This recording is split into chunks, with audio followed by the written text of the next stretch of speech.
अस्सलाम वालेकुम, मैं हूं मुर्तज़ा हुसैन और आप देख रहे हैं मिंगल अब यूट्यूब चैनल। हमारे साथ मौजूद हैं सीनियर सहाफ़ी और तज़कियाकार सैयद जावेद शाह साहब। और नाज़रीन, इनसे हम गुफ्तगू करेंगे कराची और एमक्यूएम के मामलात पर, सीट एडजस्टमेंट्स के ऊपर। उससे पहले आपसे गुजारिश करेंगे, चैनल को जिन्होंने अभी तक सब्सक्राइब नहीं किया है, ज़्यादा से ज़्यादा चैनल को सब्सक्राइब कीजिए, वीडियोस को पूरा देखिए, लाइक कीजिए, शेयर कीजिए और कमेंट्स से ज़रूर आगाह कीजिए। जावेद शाह साहब, बल्दिया और केमाड़ी की सीटों पर एमक्यूएम पाकिस्तान का सुन रहे हैं, नवाज लीग को सपोर्ट करने का कोई इरादा है और ऐसी कोई सीट एडजस्टमेंट बन रही है। माजी में भी जो है ये चीज़ देखी गई। शहबाज शरीफ साहब भी खड़े हो चुके हैं कराची से, और वैसे मुस्लिम लीग के काफ़ी तादाद में जो है यहाँ से नुमाइंदे खड़े होते रहे। और वो ये इलाका जो है, बलखसूस जो बल्दिया का इलाका है, यहाँ है नून लीग की एक अक्सरियत भी मौजूद है। तो आप कैसे देखने जा रहे हैं इस मामले को और इस तरह की सीट एडजस्टमेंट को? क्या आप समझते हैं एमक्यूएम पाकिस्तान के जो नून लीग के साथ मामला सेट हो रहे हैं इस वक्त, तो इसमें जो है नून लीग कराची से सीटें लेने में कामयाब हो जाएगी? आप क्या समझते हैं इस मामले को?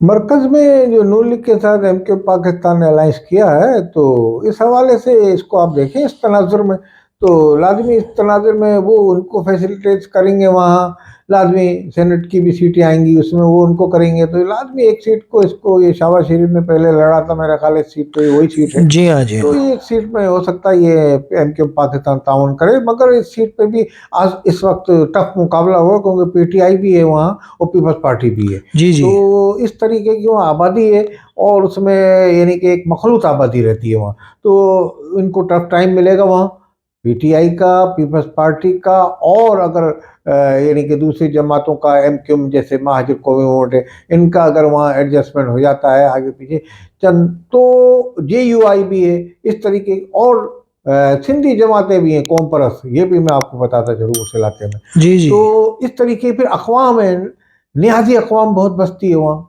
नियाजी बल्दिया टाउन में बहुत पूरी पूरी कॉलोनी है जी इनकी। हाँ, जी हाँ। तो ये सीट आसानी से नहीं निकलेगी, ये सीट, ये वो तो उस जमाने में ये ऐसे शहबाज शरीफ की कुछ पार्टियों ने विड्रा भी कर लिया था, और मेरा ख्याल है अब जो है ये इनको टफ मुकाबला यानी कि होगा यहाँ इन सीटों पे। और एमक्यूएम पाकिस्तान ने मरकज में जो उनका ताउन है, उस पर अब आइंदा भी सिंध में भी एमक्यूएम पाकिस्तान ताउन करती रहेगी, और कहीं नून लीग इनसे एडजस्टमेंट करेगी, कहीं ये उनसे करेंगी। ये तो एक उनका आपस का सेटिंग है। अच्छा जावेद साहब, यहाँ एमक्यूएम पाकिस्तान के हवाले से अगर हम मज़ीद बात करें, और इनका अभी गुज़श्ता हफ्ते जो जलसा गुलशन इकबाल के इलाके में हुआ, जिसमें एक बहुत बड़ी तादाद आवाम की देखी जा सकती थी, जो कि लोगों ने ख़ुद मुशाहिदा भी किया, और बड़ा जोश व खरोश भी पाया गया, और बड़ी ही गर्मजोशी के साथ जो है वहाँ तकारीर भी की एमक्यूएम पाकिस्तान के रहनुमाओं ने। तो आपके पास क्या इत्तलात हैं उस सिलसिले में, और कितना जोश और वलवला और कितना सपोर्टिव होगा ये जलसा जो कि एमक्यूएम पाकिस्तान का कामयाब हुआ गुलशन इकबाल में? भाई मैं पहले भी ये कह चुका हूँ कि एमक्यूएम पाकिस्तान में जो माजी में यहाँ क़यादत थी 22 अगस्त के बाद, उस क़यादत ने इतना ज़्यादा तंजीम को यानी कि नुकसान में समझता हूँ पहुँचाया, और पीछे ले गई थी तंजीम को, बिल्कुल यानी कि महदूद कर दिया था। ड्राइंग रूम की सियासत जिसको कहते हैं, उनकी वो हो गई थी। उस ज़माने जी, में जी। मेयर थे वसीम अख्तर, वो कहते थे कि मेरे पास तो कोई इख्तियार नहीं, ये कहते कहते वो घर चले गए, और उनके बारे पे ये इल्ज़ाम लगते रहे कि भाई वो उन्होंने काफ़ी नोट कमाए या ये कमाए। तो ये खैर बहरहाल इल्ज़ाम तो इल्ज़ाम ही होता है, हम इसमें नहीं जो उस वक्त के कदवर रहनुमा थे, कुछ इदारुल हसन साहब भी, उनके ऊपर भी इल्ज़ाम लगते रहे। फिर इस तरह के कुछ ये सूरत रही, तो उससे खालिद मकबूल एक शरीफुल नफ्स इंसान खामोश तबाह, तो वो अपने खामोशी से बैठे होते थे, जी, जी। तो वो बयान 4 दिन के बाद 2 बयान देते। उस दौरान में पीएसपी बना ली थी मुस्तफा कमाल ने, वो पीएसपी को आपने जैसा देखा कि उन्होंने पीएसपी को ज़म कर दिया इसमें आके। जी, जी। लाजमी एमक्यूएम के ही लोग थे, वो पीएसपी बना के चले गए थे। वो उस जमाने में जब पूरा ऐशूब दौर था, जी हाँ। तो फारूक सत्तार यहाँ आए थे, लाजमी ये भी अपने यहाँ चल रहे थे। फारूक सत्तार को उन्होंने फारूक सत्तार ने वसीम अख्तर से कहा हिसाब किताब बताइए, उस पर इनकी आपस में चपकली जी हाँ। शुरू। जी हाँ। फारूक सत्तार को नहीं चलने दिया। फारूक सत्तार एक सीनियर तरीन रहनुमा है और उनकी लाजमी कुर्बानी थी। 22 अगस्त के बाद भी उन्होंने, यानी कि मैं कहता रहा हूँ कि उन्होंने धक्के और ये सब खाए, तो लाजमी एक तंजीम के लिए खाए उन्होंने। जी एक जी। हालांकि अच्छी बिरादरी से ताल्लुक रखते हैं, गुजराती बिरादरी से वो भी, मगर बहरहाल उन्होंने भी खाए, तो उन्होंने तंजीम बनाई, मगर चल नहीं रही थी। अब जब ये मुस्तफा कमाल वाले ये सब आए, जिसको हमारे यानी कि उनके जो मुखालफिन यानी कि कहते हैं कि ये इन्होंने कहा था कि एमक्यूएम को मैं दफन कर दूंगा, ये कर दूंगा, बहरहाल उन्होंने, वो उनका सियासी स्टेटमेंट था।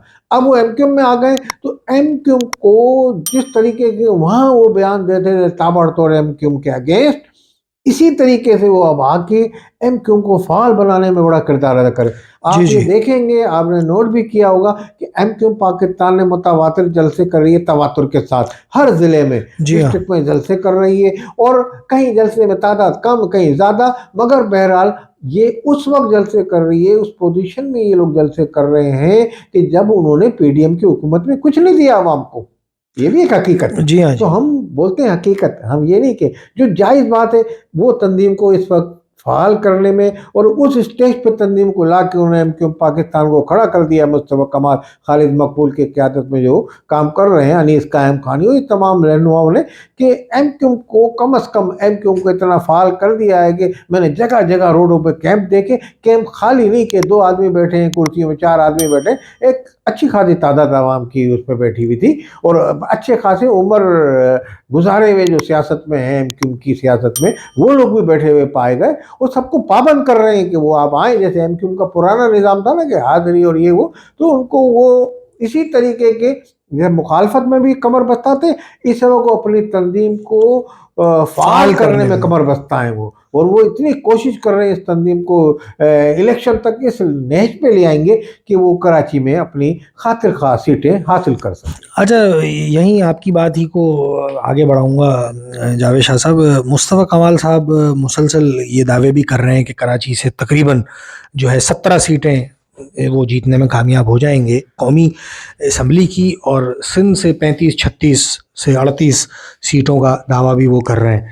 तो इस दावे में कहाँ तक सदाकत आप देख रहे हैं कि वो ये सीटें सिंध भर से हासिल करने में इतनी सीटें कामयाब हो जाएंगे? असल में आपने ये देखा होगा, कोई सियासी पार्टी ये नहीं कहती, आपने सुना होगा कि हम इतनी सीटें नहीं लेंगे, हम इतनी लेंगे भाई, या 2 सीटें लेंगे, कोई नहीं कहेगा। जो 2 सीटें लेने वाला है वो भी ये कहता है कि मैं पूरी सीटें अपने इधर की हासिल कर लूँगा, और इसमें 5 से एडजस्टमेंट करेंगे। तो ये तो एक एमक्यूएम है, मुत्तहिदा कौमी मूवमेंट है, पाकिस्तान की एक जमात है, और इसको ये फ़ाल कर रहे हैं, और इन्होंने काफ़ी आवाम में इसको इसकी जो ड्राइंग रूम के साथ उससे निकाल के ले आए ये बाहर, जी जी। तो लाजमी वो उस पर कह रहे हैं, और हक रखते हैं, उनका ये सियासी हक है कि वो ये कहें कि 17 सीटें लें। 17 सीटें नहीं, तो वो जो भी कह रहे हैं वो एक सियासी उनका बयान है, और सियासत में ये बयान चलते हैं कि हम तमाम थे। मगर बहरहाल मुझे जिस तरह वो फ़ाल है और जिस तरह एक्टिव किरदार अदा कर रहे हैं, एक सख्त मुकाबले की, हाँ, तो वो मुकाबले की पोजीशन में है, और किसी भी तंजीम से जो उनके मध्य मुकाबला आएगी इलेक्शन में, उससे एमक्यूएम पाकिस्तान खातिर खा मुकाबला कर सकेगी। बहुत शुक्रिया जावेद शाह साहब। नाज़रीन, इस प्रोग्राम से आपसे इजाज़त चाहेंगे, एक और मज़ीद प्रोग्राम के साथ आपकी खिदमत में हाज़िर होंगे, इस गुजारिश के साथ कि चैनल को ज़्यादा से ज़्यादा सब्सक्राइब कीजिए, वीडियोज़ को लाइक कीजिए, शेयर कीजिए, और अपने कमेंट से ज़रूर आगाह कीजिए। अल्लाह निगहबान।